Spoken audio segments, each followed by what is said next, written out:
कुठली गोष्ट मनाशी ठरवली आणि ती तशीच झाली असं कधीच कसं होत नाही। प्रत्येक गोष्ट उलटी व्हायलाच पाहिजे का? तो दळभद्री भिकारडा आशिष हरिश्चंद्राचा अवतार बनायला निघाला होता। बरं झालं मेला एकदाचा, पण मरता मरता एवढा मोठा घोळ मात्र करून गेला। माझं आणि मंजिरीचं अफेअर नव्हतं। सत्यजित, मंजिरी खरी होती, ती वेळोवेळी तुला खरं सांगत होती, ती निर्दोष आहे। सत्यजित, देवाला वाहिलेल्या फुलासारखी पवित्र आणि निर्मळ आहे मंजिरी। तेव्हा सत्यजितनी त्या बावलट मंजिरीचे पाय धरले असतील, तिची माफी मागत असेल तो। आता पुन्हा नव्याने सुखी संसार सुरू करतील दोघं। नाही नाही, असं नाही होऊ शकत। मला ताबडतोब कोल्हापूरला निघायला हवं, लगेच, काहीही झालं तरी।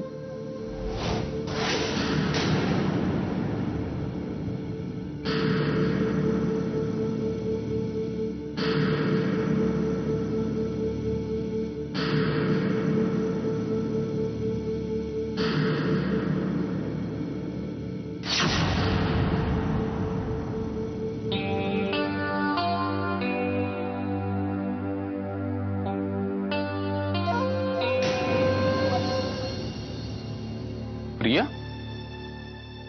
कुठे चाललीस? कुठे? मी कोल्हापूरला चालले। कोल्हापूरला? का? मला अडवणार आहेस? नाही, मी सोडतो तुला, गाडीची चावी घेऊन आलो। काही गरज नाहीये, मी एकटी जाऊ शकते। मी सोडतो म्हटलं। सांगितलं ना गरज नाहीये म्हणून। स्वतःची काळजी घ्यायला मी समर्थ आहे, आणि कोल्हापूरला कसं जायचं ना ते मला चांगलंच माहितीये। आणखीन एक गोष्ट सुहास, आपल्या लग्नाचा खुळचट विचार डोक्यातून काढून टाक, कारण आपलं लग्न होणार नाहीये। म्हणजे मी तुझ्याशी लग्न करणार नाही।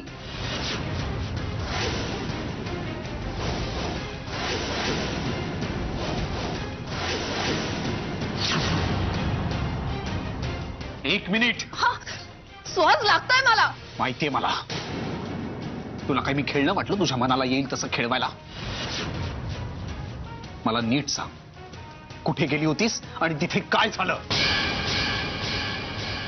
हे सगळं विचारणारा तू कोण? मी तुझा होणारा नवरा। होणार आहेस ना, झाला तर नाहीये।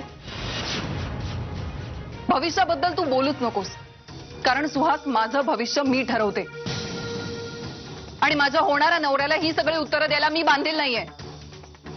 आणि माझ्या वाट्याला येऊ नकोस, मी तुझा खूनही करायला पुढे मागे पाहणार नाही। इनफॅक्ट आता मी एक खून करून आलीये। असं समज।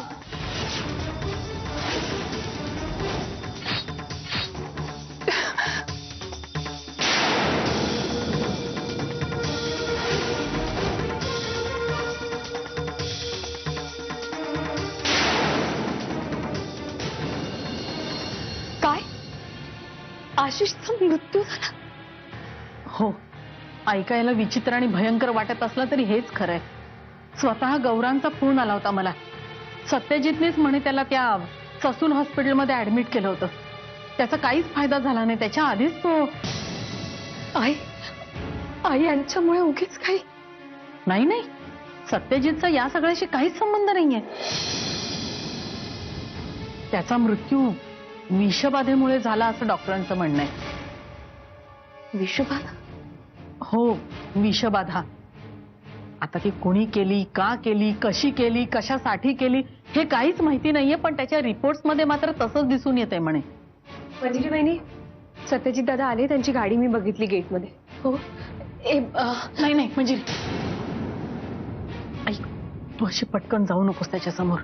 अहो आई, पण मला माहितीये तुला खूप काळजी वाटतीये, तूही माझ्या एवढीच घाबरली होतीस, अजूनही घाबरली आहेस, पण तू आशिषला भेटून आला हे लक्षात घे। आशिषने त्याला काय सांगितलंय आपल्याला माहित नाही। त्यामुळे सत्यजित आल्यावर तुझ्याशी कसा वागेल हेही सांगता येत नाहीये. कळतंय का तुला मी काय सांगतेय ते?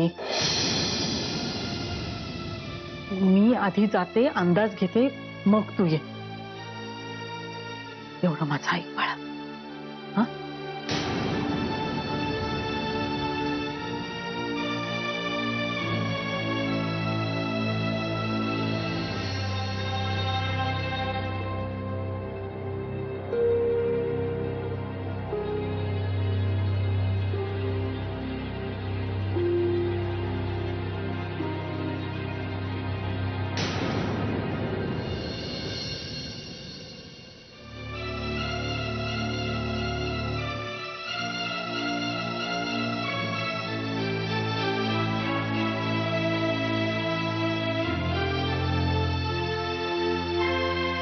अहो तुम्ही अहो एक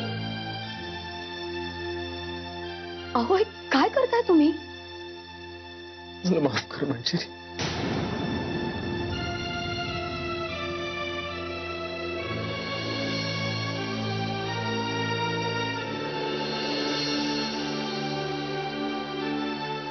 खूप मोठी चूक झाली माझ्याकडून. मला माफ कर.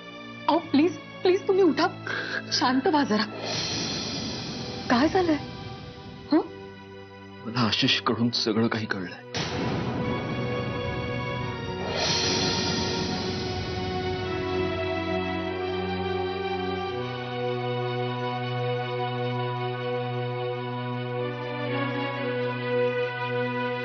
गौरंग, काय झालं बाबा? हं? सत्यजित काही बोलला का तुझ्याशी? नाही, काहीच बोलला नाही. घ्या, म्हणजे आता पुन्हा एकदा महाभारत घडणार घरात. शाले, तू नग काळजी करू, समद व्यवस्थित होणार आहे बघ. तुम्ही म्हणताय तसं घडलं ना सासूबाई, तर देवच पावला. सत्यनारायण घालीन मी. मला हे कळलंय की इतके महिने मी तुझ्यावर चुकीचा संशय घेत होतो.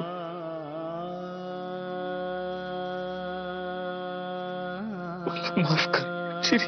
अहो माफ कर. अहो हे काय करताय तुम्ही? प्लीज तुम्ही प्लीज थोडं शांत व्हा आधी. असं शांत हो मी, आणि तू तरी कशी शांत राहू शकतेस? खूप मोठा गुन्हा घडलाय माझ्या हातून. प्लीज मला माझ्या गुन्ह्याची शिक्षा दे. प्लीज. असं काहीच नाहीये. तुम्ही तुम्ही थोडं शांत व्हा बरं आधी. चुकीचं प्रायश्चित्त फक्त शिक्षणच होतं असं नाहीये, असं कोणी सांगितलं तुम्हाला? हं? आणि आजपर्यंत तुम्ही कसंही वागला, त्यामागे तुमचं माझ्यासाठी असलेलं प्रेम होतं हे माहिती आहे मला. हं? मी तुझा सगळ्यांसमोर अपमान केला. तुला नाही ते बोललो. आता मला सगळ्यांसमोर तुझी माफी मागितली पाहिजे. अहो अहो तुम्ही चल अहो ठीक आहे. ये. अहो प्लीज तुम्ही प्लीज मंजिरी, माझं ऐक प्लीज. सत्या, प्लीज तुम्ही माझं ऐका. हे सत्या, तू काय बोलायच्या आधीच मी तुला सांगते, तू बाहेरच्या माणसांचं काहीतरी ऐकून येतोस आणि घरच्या माणसांना धारेवर धरतोस. हा मूर्खपणा मला चालणार नाही यापुढे. आई अहो त्याच मूर्खपणाची माफी मागायची असेल तर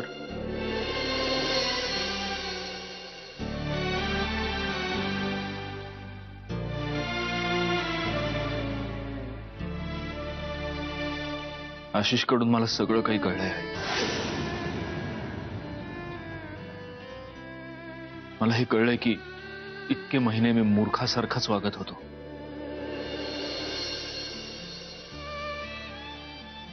आणि म्हणून मंजिरी, आज मी सगळ्यांसमोर तुझी माफी मागतो.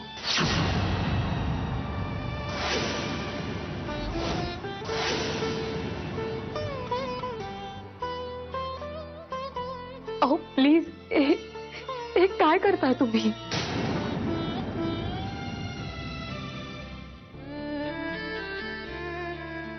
आई, माझ्या वागण्यामुळे फक्त मंजिरीला त्रास नाही झाला, तुम्हा सगळ्यांना त्रास झाला. आपल्या अख्ख्या घराचं वातावरण दूषित झालं.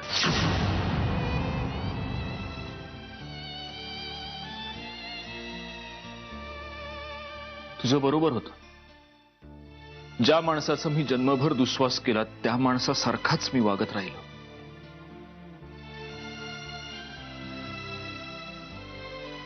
मला प्लीज माफ कर आई. मला माफ कर.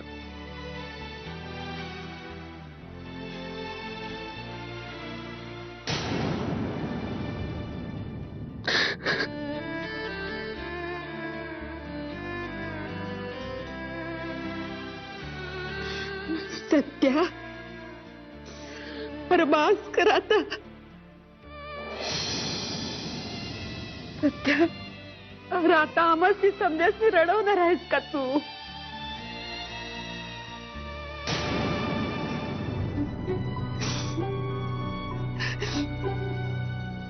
शाले बघितलंस, मी सांगितलं होतं ना तुला माझं सत्य वाईट नाही ग.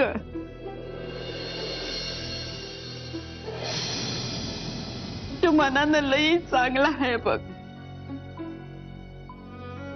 चांगली नव्हती ती परिस्थिती, तो काळ.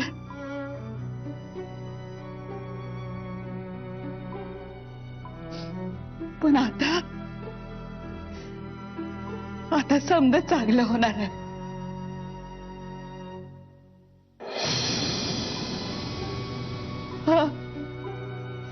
आता या घरात सुख नांदणार आहे पोरात.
काय झालं? असं काय बघताय तुम्ही माझ्याकडे?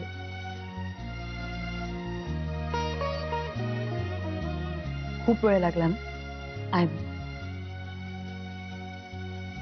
काय ना, आज खूप गोष्टींसाठी देवाचे आभार मानायचे होते मला.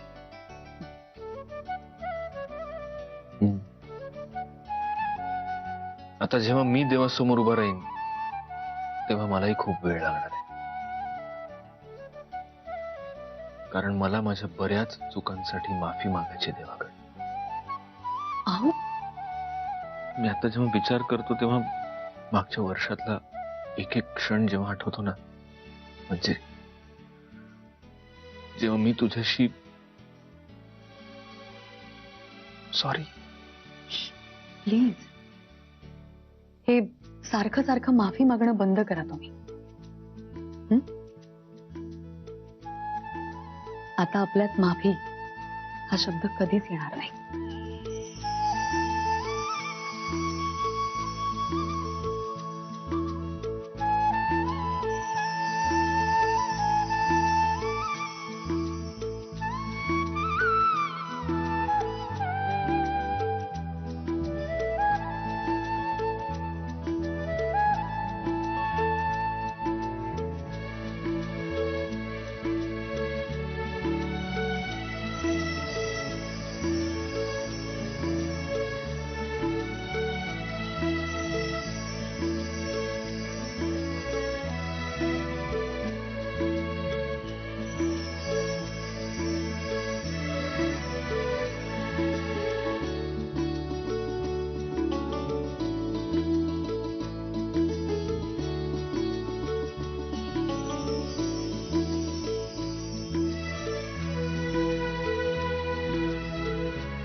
येतो मी. अहो तुम्ही बाहेर बाहेरचं दार नीट लावलंय की नाही ते बघून येतो.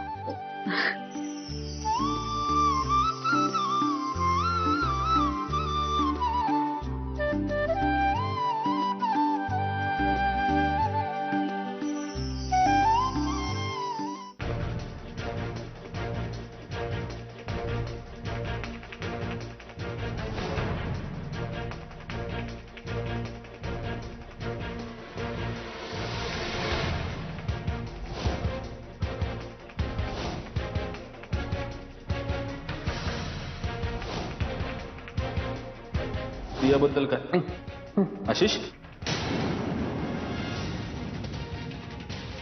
आशिष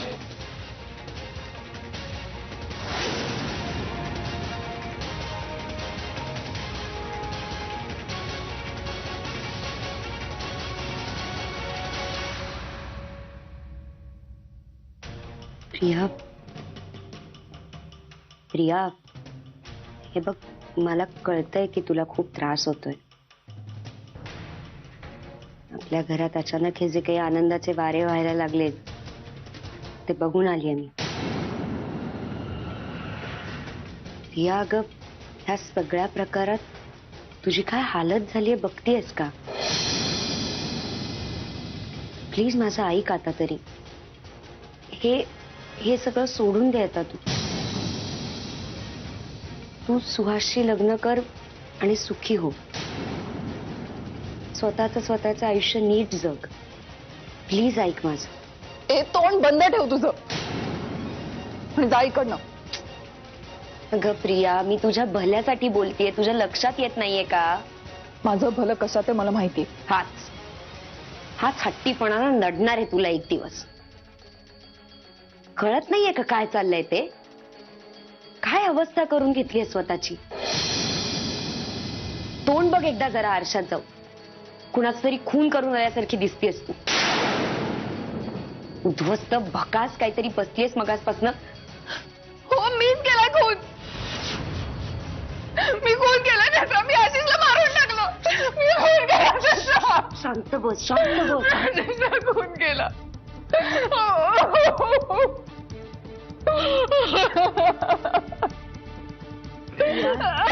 प्रिया प्रिया एक मिनिट शुद्धीवर ये. उगाच काहीतरी वेड्यासारखं बोल. मी वेड्यासारखं नाही बोलत नेत्रा.